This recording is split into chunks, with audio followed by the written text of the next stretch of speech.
Hi, well, I'm back in the priming shed. I've got a new set of primed up minis for Dauntless, so going to run them up to the painting table and do another painty designer's diary. So let's get going.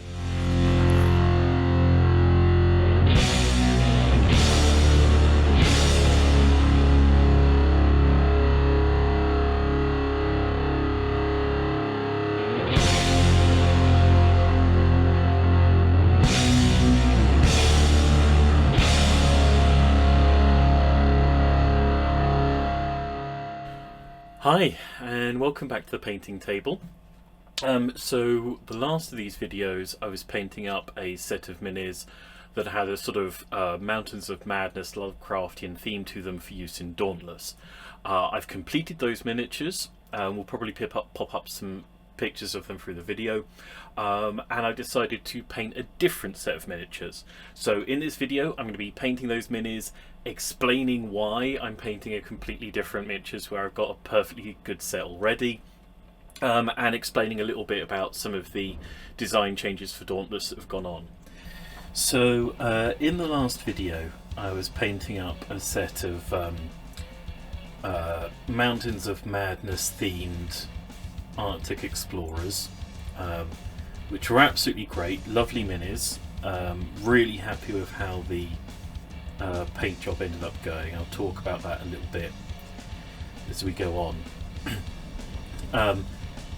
However, the commercial license that was available for them would be a temporary Patreon-based commercial license. So it'd be something that I'd be able to pick up for a month, theoretically around the time of the Kickstarter, to sell the minis, and then sort of drop when the campaign had been completed, which is fine generally, like theoretically. However, in practice, and as I learned a bit to my cost with Boards and Black Flags, that license could be withdrawn from being offered at any moment. So the creator, for their own reasons, they could decide that they don't want to be making and selling STLs anymore. They could have other things going on, with their business and their life. Could decide at any moment, I'm not selling STLs. I'm not doing this whole thing anymore. And then the license would no longer be available, and I'd have a set of minis that I've got pictures of in the book and everything that are no longer actually available to me to sell to people, which is obviously problematic to say the least, and that's something that I've been trying to figure out how best to deal with Boards and Black Flags. Meanwhile, a creator that I actually already really enjoy and follow, Davey Creations, put out this set of minis. So this is a Lovecraftian themed Mountains of Madness style set of polar explorers that also come with a nice Elder Thing mini, some giant albino penguins, some terrain bits and pieces. There's a Shoggoth that I don't happen to have on the table, but I might well print out and paint at some point as a sort of centerpiece. And the recent Kickstarter for these minis came with a lifetime commercial license. So that is very much exactly what it sounds like. You back for the lifetime commercial license level on the Kickstarter, and forevermore you are permitted to print and sell copies of the STLs to people. So that is obviously, for me, the absolute premium version. I think, actually, to be fair, for most people, is the premium version of the license. It's particularly important for me sort of doing this as a Kickstarter game project, because whilst I'm hoping to launch Dauntless sometime next year, I don't know exactly when it is that I'm going to be launching it. And in between then and now, I need to paint up miniatures, I need to take photos of these miniatures, I need to put together a book, have it, you know, professionally typeset and all those sorts of things, and I'm gonna want to have it professionally typeset with pictures of these miniatures in it. You know, cutting them out of a Kickstarter is a relatively simple process. I just swap around some graphics and take them out of the pledge levels. Cutting them out of the book is significantly tougher and is going to obviously lead to people wondering why they can't have the minis that are in the book. So with this, I am now absolutely guaranteed that I'm going to be able to use these minis when it comes to the Kickstarter, whether it's next year, whether it's the year after, you know, whenever I choose to sort of go out and do that. And I've said this before, I would strongly advise anybody who's an independent miniatures designer to be hanging around on Kickstarter looking for lifetime commercial licenses for sets of minis that can be suitable for their games. For a few reasons. Obviously, if you can secure a suitable lifetime commercial license, that's going to solve an enormous amount of your problems if that becomes useful. Also, the lifetime commercial licenses that are on Kickstarter are extremely reasonably priced. You know, they're cheap. They're reasonably priced. They're really cheap for what they are. You know, they tend to be sort of in the $50 and under sort of mark as a rule, which is, you know, crazy money for what it is.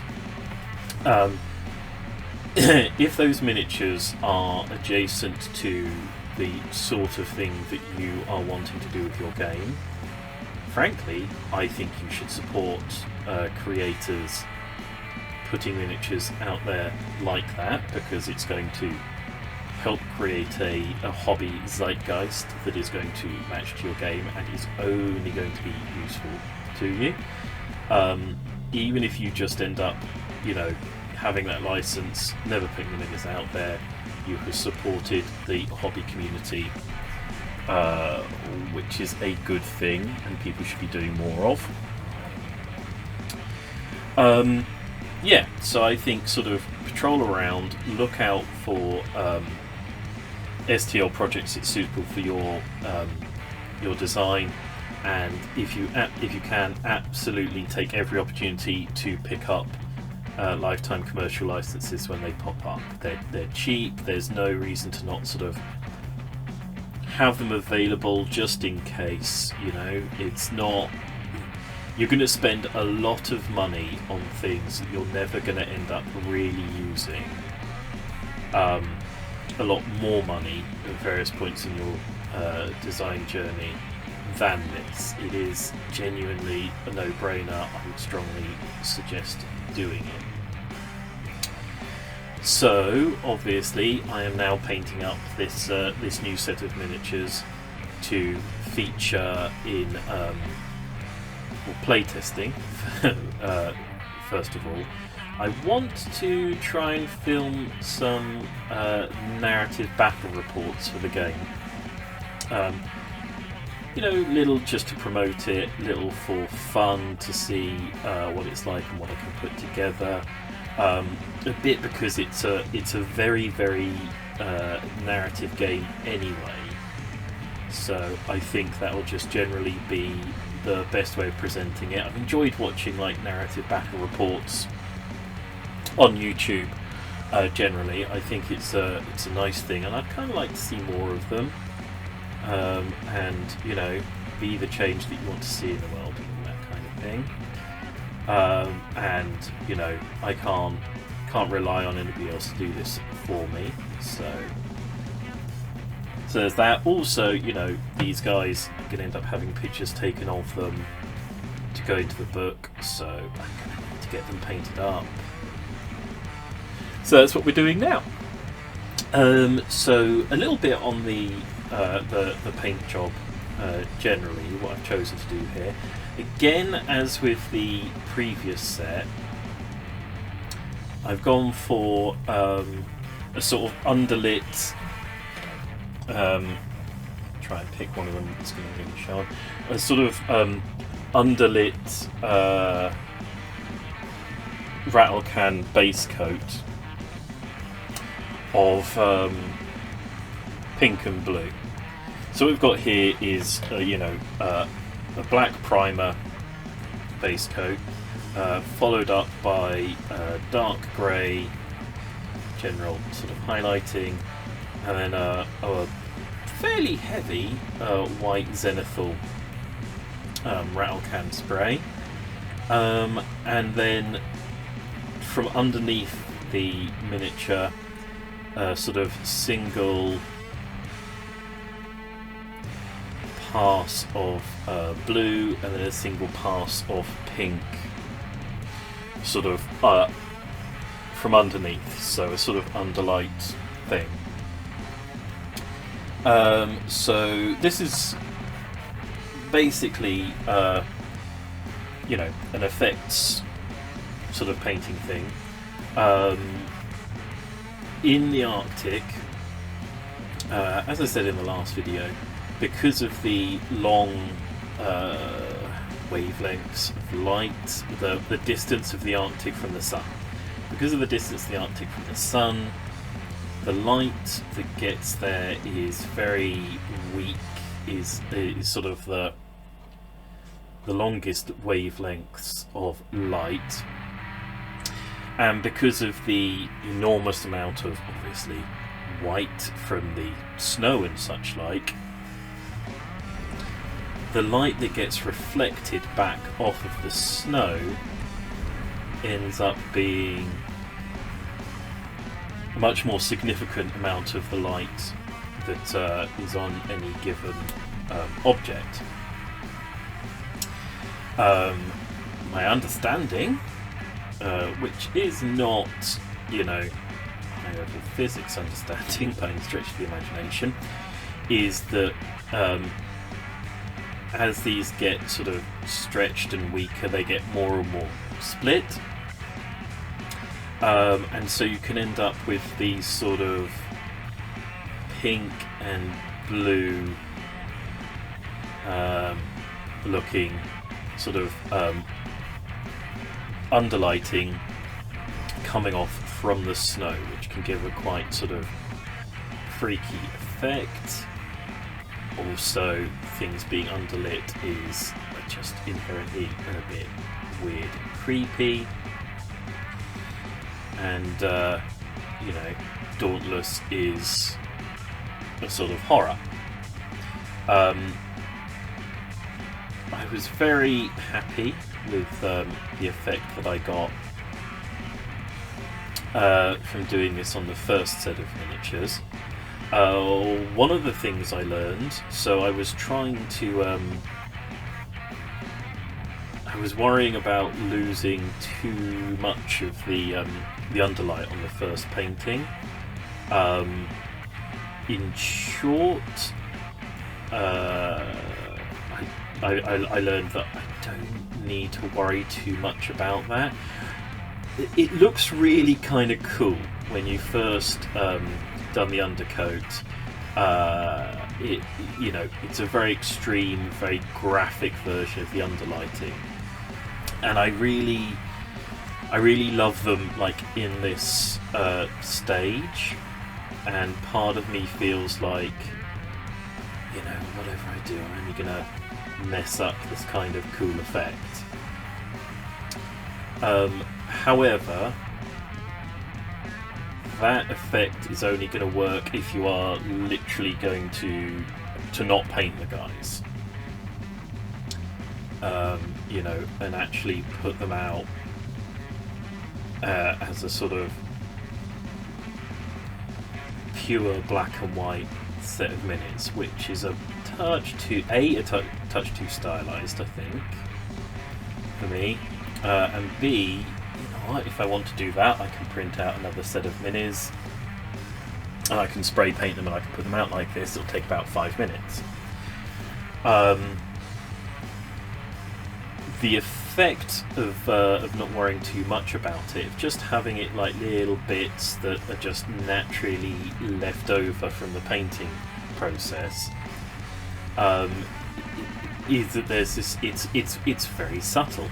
It would in reality be a very subtle effect. These aren't. You're not walking around with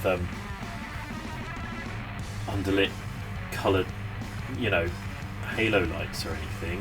You're walking around with an incredibly weak level of sort of shadows, just going to catch on a few bits and pieces, just going to have this sort of subtle weird effect. So really, I'm painting and I'm treating it more or less the same way I would if I had just black coat primed the models. The pink and the blue are going to show through where they show through. They're going to catch in what would be shadows, and it's just going to give a sense of this sort of weird lighting, this sort of otherworldly place that the characters are in, and I think it's very effective without being dominating to the whole thing.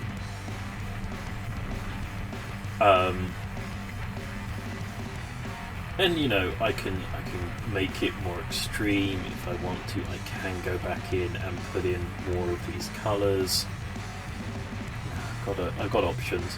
Also, at the moment, I'm just working through the base coat of the fabric. I might go a little bit lighter when I come to the faces. Keep the pink a bit more on those, because those are obviously the focus of the model, and would have a little bit stronger sort of feel of the effect on there. One of the other things I'm doing is I'm trying to mostly use downstrokes in the painting. It's a long way off from like being dry brushing, but I want the fabric colour to be more coming from above, and the sort of the pink and the blue to be a bit more, as I say, a sort of underlighting effect. The other difference, the first thing wasn't the difference, but so one of the differences on this from the previous paint job is, you'll notice I'm using a much darker sort of colour for the basic fabric. So this is an olive drab.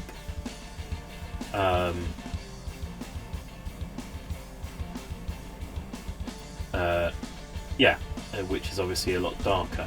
Also, on the previous set of minis, I didn't do a black primer. I primed up from a sort of dark grey, because I wanted to have this very washed out sense, a very pale sense. It's the Arctic, the light is very white and stark and pale. You know, everything has a sense of being washed out and lighter. Ultimately, you know, I've had that work before on other sort of colour palettes. The sort of the pale browns I was working with didn't quite carry the weight I wanted. So in finishing up, I had to do quite a lot of washing to fix that, which is fine. But since I've got myself an opportunity to sort of go over again, I've gone for the sort of basic uniform fabric colour of these guys being, let's say, olive drab. So it's touch more militaristic, I think, not like to excess, which I'm fine with, and it's going to give a bit more contrast to any lighter browns I want to use for equipment, because this is one of the things I was really struggling to get any sort of contrast into those first set of miniatures. So I think this will be much more helpful for that. This is just I like this guy. This is a frozen guy from the previous expedition. Also, it's just gonna make it all pop that much more on the sort of white snowboard I've got available. So yeah, just base coating these guys up here. So the actual design itself, where are we at now? So last time I was sort of working through a fairly major rewrite. So for those who haven't been following along, Dauntless is a sort of campaign-based survival horror. So you're taking a group of survivors from a larger expedition, part of a generally larger group, and you're trying to guide them to survive to the end of the campaign. In the original version, well, one of the original versions, so it's been through a fair few creative iterations at this point. I won't bore people who've seen the other videos by going all the way through it again. You can see the various Dauntless videos and conversations about it on the channel. But the sort of the most recent, before this rewrite version, had multiple different expeditions that you could be dealing with, multiple different environments that you could survive through. So you could pick your guys up in the jungle or the desert or the Arctic, and that was fine. It was a reasonable sort of rule set, had a decent bit of flavour to it,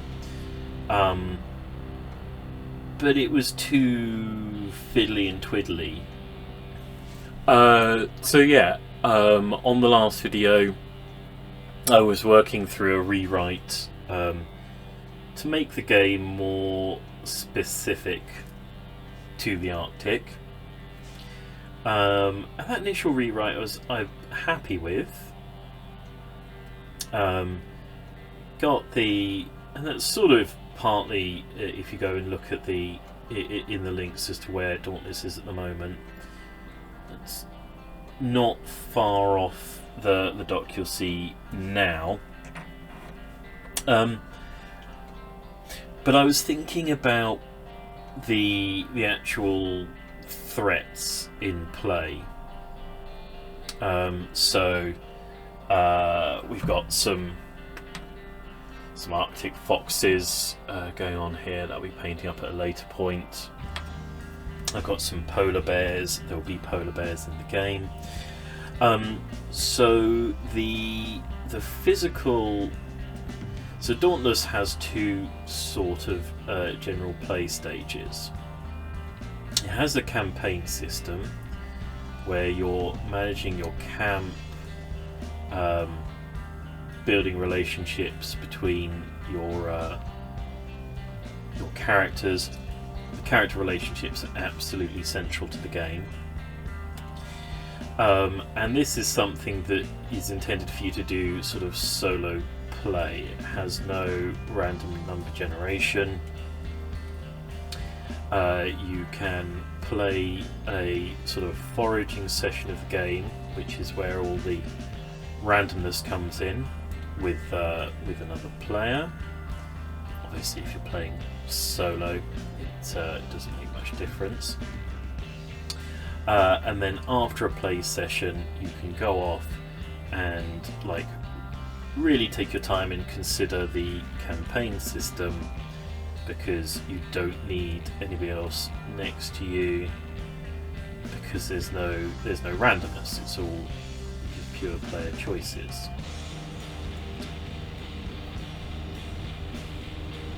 The foraging bits, the bits that you need another player for, you going out into the wilderness trying to find supplies to build things with in that campaign section.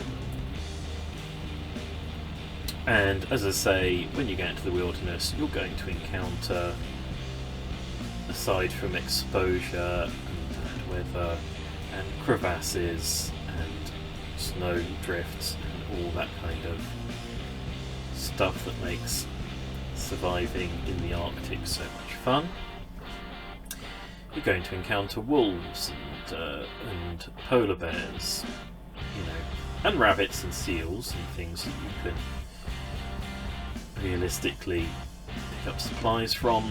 You're going to encounter things that are going to be serious threats. And I didn't want there to be a situation where you start off, you roll up on a polar bear on the first game, and you just rush it with your guys and you beat a polar bear to death. I want a polar bear to be a very serious problematic threat, and something that you're realistically going to have to avoid until you get fairly far along towards the end game of the campaign. So basically attacking a polar bear with your bare hands will just get you killed, which I think is pretty reasonable. But equally, what we don't want is a situation where a polar bear pops up, you make a mistake, it goes towards one of your characters and you're completely and totally helpless to do anything about it. We want you to have some level of desperation response. And what it was at first was that there was a way of attacking that could do no damage whatsoever, but could push the target back, could move them around. And at first that seemed sort of reasonable, as these things do when you're making an initial set of rules, sort of sketching out what the game's going to be. The more I thought about it, obviously, shoulder barging a polar bear and knocking it back is frankly no more reasonable than, punching it to death with your bare hands, to be completely honest with you. I cannot push back a polar bear. And I was thinking about sort of what that could or would represent, maybe what I was thinking of it representing. you know, and really what I was thinking, you know, sort of considering is that this is like you scaring the polar bear off. You can't realistically, physically shove a polar bear back, but there is a non-zero chance that if you rush a polar bear waving your arms and shouting at the top of your voice, particularly as it's focused on like attacking somebody else, you might get the polar bear to back up a little bit.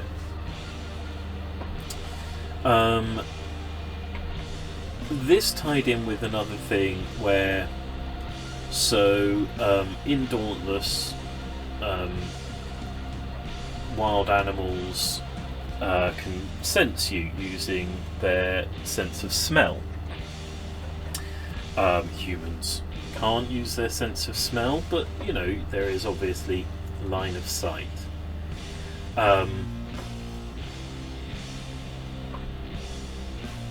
Now, one of the things is that Dauntless isn't going to have huge amounts of terrain because you are in the absolute Arctic wilderness. There's not going to be buildings and trees and all that sort of stuff. There's going to be some rocky outcrops, some snowdrifts, that kind of thing. But line of sight's going to be pretty free, you know. In that case, you're going to be able to see a long old way. There's not going to be a lot blocking you. However, line of sight in the Arctic is not particularly free because of all the weather. I was thinking about that and thinking about sort of potential weather effects, you know, and basically having a situation where you set up and you roll a dice and it tells you that your line of sight is whatever, 4, 5, 6 inches rather than the whole tabletop. And that's definitely where I think the gameplay interest is starting to become clear in Dauntless. Your senses, your ability to see what's around you. So certainly line of sight is gaining a set of weather effects that are going to reduce it and really cut it down in certain situations. Which caused me to come upon the idea of, you know, an explorer is out there.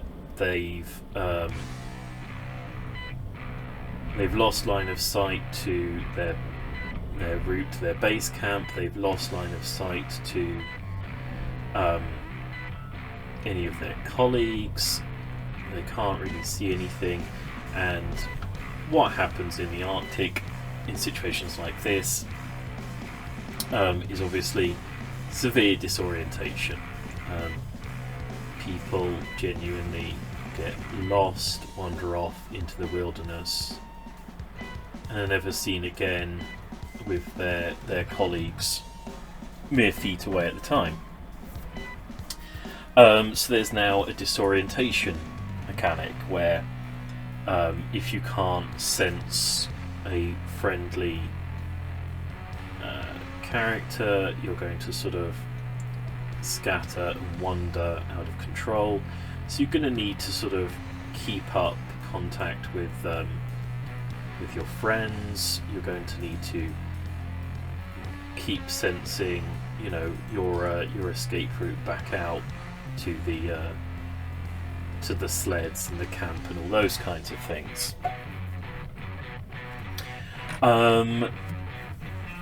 And obviously that's going to be quite restrictive with restricted line of sight. So one of the things that's going to occur to people at that point is you lose sight of a colleague. You become aware that there may be sort of wandering into the distance. You're going to call out to them. You're going to shout to them. So we're going to want sound mechanics. We've already got the scent mechanics for the beasts. We've already got sort of occluded line of sight mechanics, so it really makes a good deal of sense to have a full sort of set of sense mechanics. So that's the thing that's sort of going at the moment. I wrote the basic rules for it just the other day. There's a couple of tweaks and elements. Well, I said a couple of tweaks and elements. I wrote the basic rules for it the other day for sensing and for disorientation.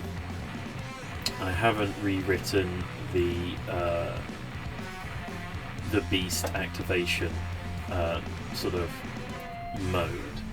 So the reason I said about the polar bears is now everyone has the ability to call out to their friends to make noise that travels a certain distance. There's a risk if you do that you're going to have like echoes and such, which are going to attract other beasts that you didn't want being attracted. So you're going to have a sort of push your luck mechanic to calling out to your friends. Certain actions are going to make noises. And if you rush at a polar bear shouting, there's going to be a chance that you're going to get the polar bear to sort of to run off. Now, if there's a chance for you to run at polar bear shouting and get it to run off, and that's a reasonably standard action that you can take, we then end up in a situation where polar bears are potentially no real threat. You keep running at them shouting, or even back away from them slowly screaming at the top of your voice, and they sort of cower in a way that, getting them to do it once is quite reasonable. Expecting them to sort of constantly do it as you're backing away screaming starts getting a little bit comical. So at first, in the previous, sort of in the iteration that we're halfway through reiterating at the moment, all beasts activated at the end of a round. So if we have that as the situation, you're going to be able to activate, move towards beast, do a scream, or back off from the beast, do a scream. It's going to activate with the sort of the scream response on it and run away a bit, and you're going to be able to do a rinse repeat. So instead, now the sequence is going to be that everybody who has at the start of the round, you're going to put sense tokens on anybody that's sensing something, and any beast that has a sense token on it from the initial round check is going to activate first. Then you're going to activate explorers, and if they do something that drops a sense token on a beast, that beast is going to activate after they've finished activating.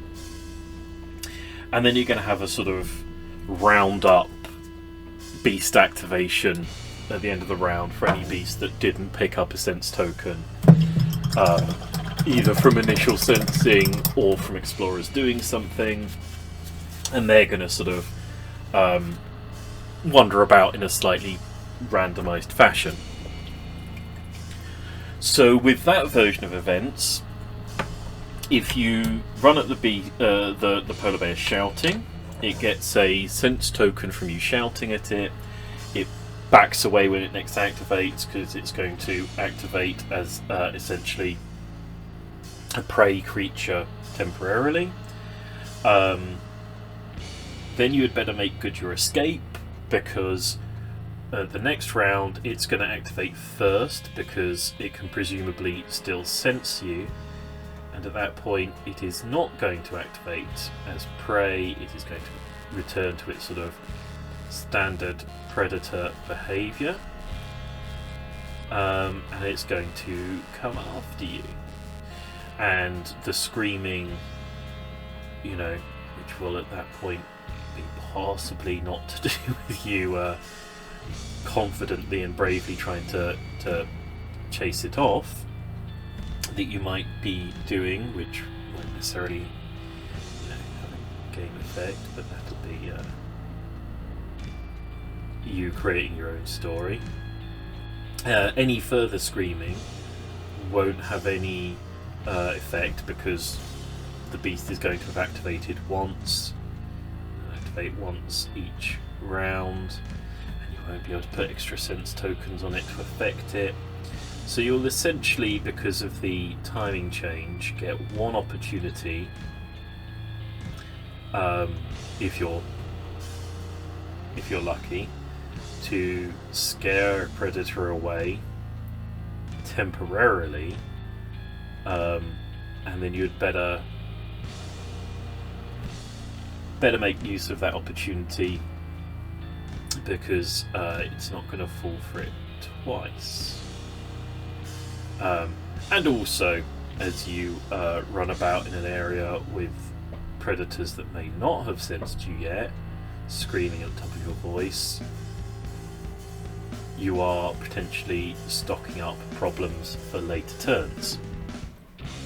All of which is, you know, lovely. That's exactly the sort of behaviours we want. It's a sense of, you know, you're not in control of the situation, you know, not in a bad, you know, not in an unfun way, but as in you are not the apex creatures around here. You are going to do things that are going to get you a bit of temporary respite from the threat that the bears and wolves and such like portray, but without fairly careful preparation, you're in serious trouble, which is perfect. The bears will back off temporarily and will come back again. It tells a fairly neat story. So I'm partway through writing the bits and pieces of that mechanic. In fact, hopefully it'll be written, you know, before this video goes up. There's a non-zero chance you might look in and see mechanic halfway through being written, depending on when you see this video. But yeah, I'm really happy with hitting on those rules elements. It's making everything feel that much more a story of the Arctic, making the beast behaviour and the ways that you can react to and deal with the existence of the beasts without, you know, without feeling like a man with a gun who can just ultimately kill whatever piece of nature dares to cross their path. Really effective, and exactly the sort of thing that I'm wanting Dauntless to be all about. I think there's still some bits and pieces that I want to do. So one of the sort of effects that's kind of fun about having a sort of emergent fear effect with the animals. So the beasts have 3 standard behaviour types, which are freeze, fight and flee, because that is the sort of standard behaviour types when under threat that the creatures do engage in, with predators very rarely fleeing, and prey tending to either freeze or flee. With there being a sort of noise mechanic which can trigger a temporary flee reaction in the beasts, it opens up the opportunity to have things like torches, fire, flares, things that are sort of temporary in their own way because they're like one-use things, but allow you to, you know, chase a bear off a little bit more reliably. And again, because we've got occluded line of sight due to weather, a flare is obviously going to make you much easier to see, which again, if there's a bunch of wolves and predators and bears around, comes with its own mixed blessings, to say the least. So it's like, you know, as is often the case in games design, you know, when you figure out one sort of narrative mechanic, one storytelling element, it opens up, you know, other things that make sense, because I think in reality things are built on other things, you know.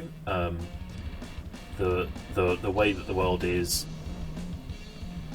the way it is because, you know, the laws of nature, the laws of physics all connect up with each other, and if X happens it means that Y happens.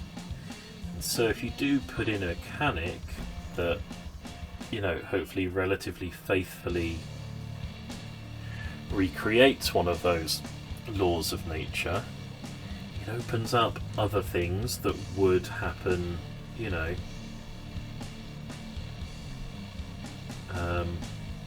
based on chain reactions, and the opportunity to create those chain reactions within your own rule set. So I've now got like a couple of additional logical sort of rules elements that I can build out from and create things that make sense to exist in this world, which is good again, because one of the things that was lacking in the previous rule set was a decent sort of range of gear and things to craft. There was a lot to be sort of getting on with, but it was a bit one note, and so sort of having these additional effects, you know, you can build a torch which you can use to scare away creatures, or you can use it to make yourself something that other explorers can sense, to deal with the bewilderment mechanic. You know, it all starts tying together. It gives you so many more options for a world with sort of intelligence and richness to it. So where we are at the moment with the design is, as I say, I'm working through figuring out the next big thing is to reorder the creature activation sequencing. And I say, you know, the next big thing, as in literally that's what I'm going to be doing the next day or so.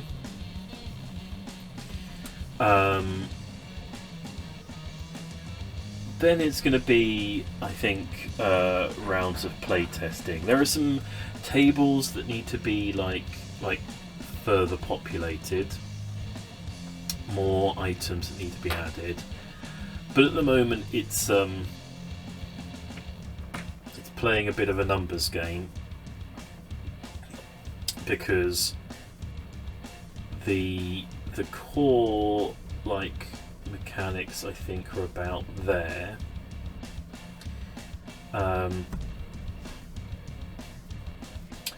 But the thing with survival games of this nature, and by that I mean I'm going to list video games now, because I'm not currently thinking of board games for some reason. But Help Will Come Tomorrow, Pale Beyond,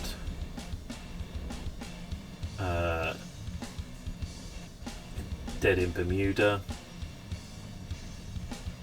is that they have a fairly well established arc, and that you start with decent resources but not enough to get to your escape point.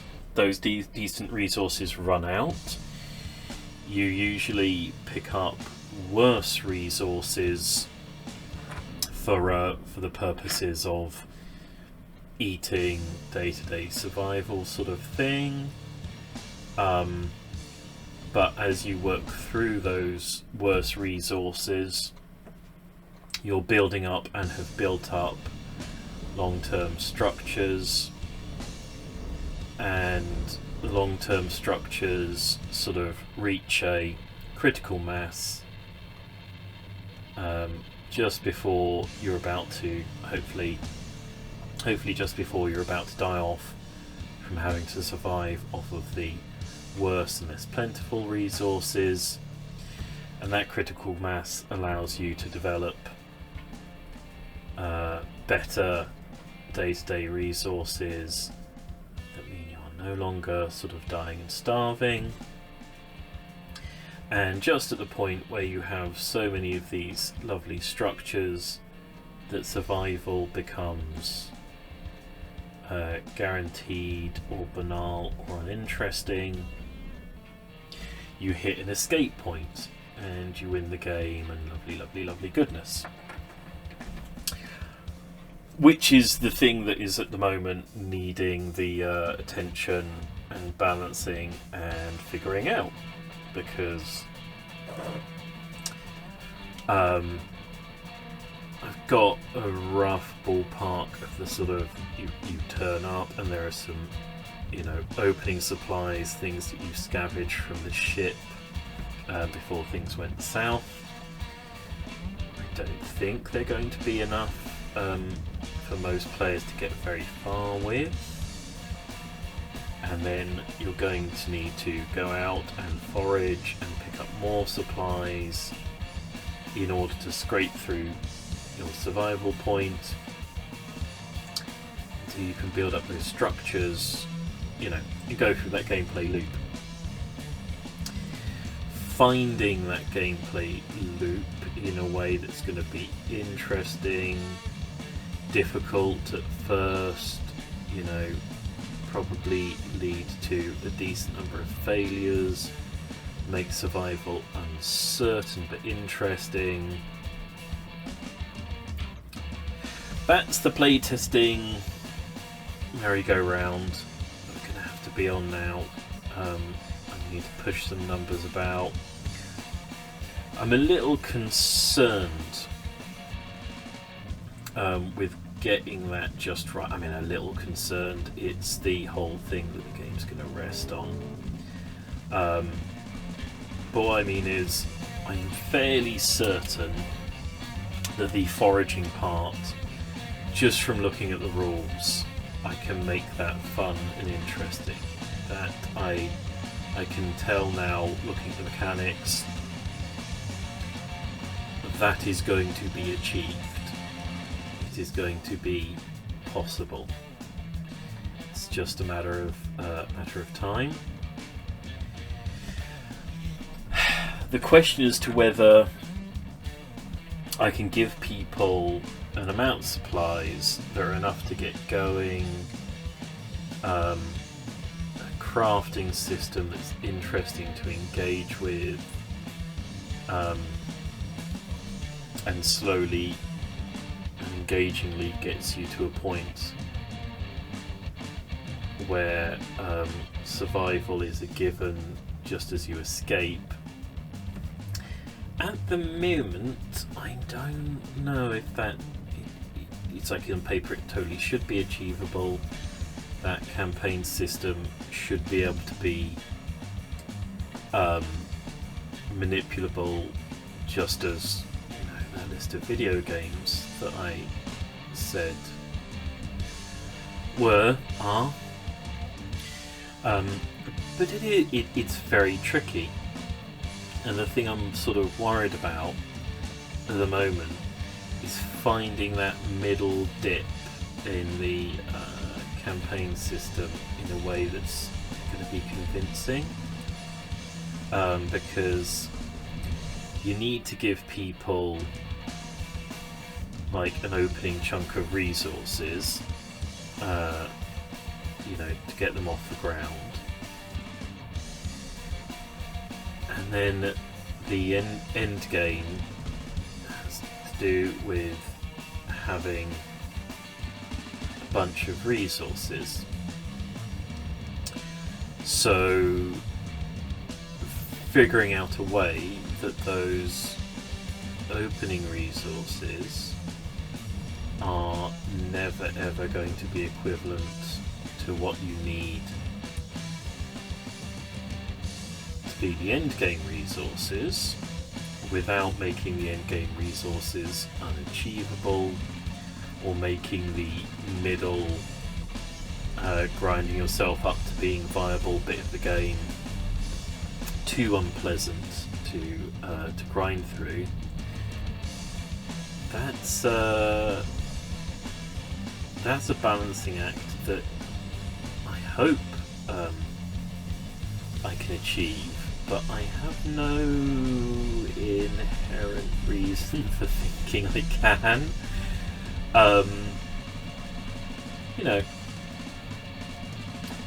I've done survival horror cardboard game before. I've done miniatures games, obviously, a few times before. Should have the tools and capabilities to figure the numbers out. But I don't know, because it's going to be a playtesting question. And playtesting campaign mechanics that are built around at-table play sessions is extremely time intensive, and it's the bit that has to absolutely get nailed, or the whole thing is going to be either trivial or unbelievably painful. Obviously I can proxy results and things, but I always feel like that doesn't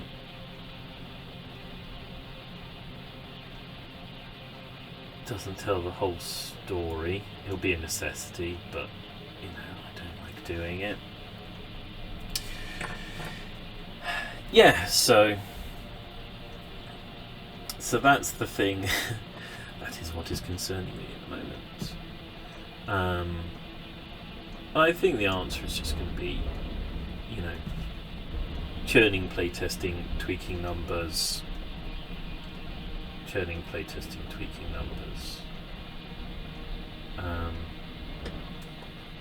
But I've not really gotten into heavy playtesting on this yet. which is a whole world of its own. I'm looking forward to it. You know, it's a solo first built game, so that solo play being good fun hopefully is going to be something that's achievable, and it's going to be obviously central to the process. So I am looking forward to engaging with it. I haven't been doing enough solo, you know, just playing recently. I do enjoy solo gaming generally,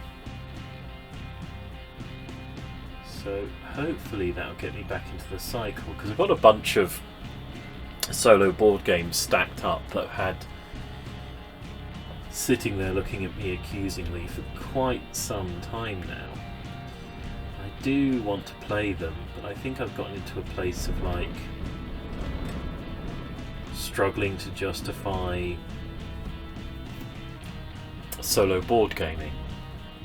I've got video games, I've got a lot of stuff to do, struggling to justify the table space for solo gaming, because I tend to set them up and leave them be, which is a lot easier to do without the tiny person running around and getting their fists into everything.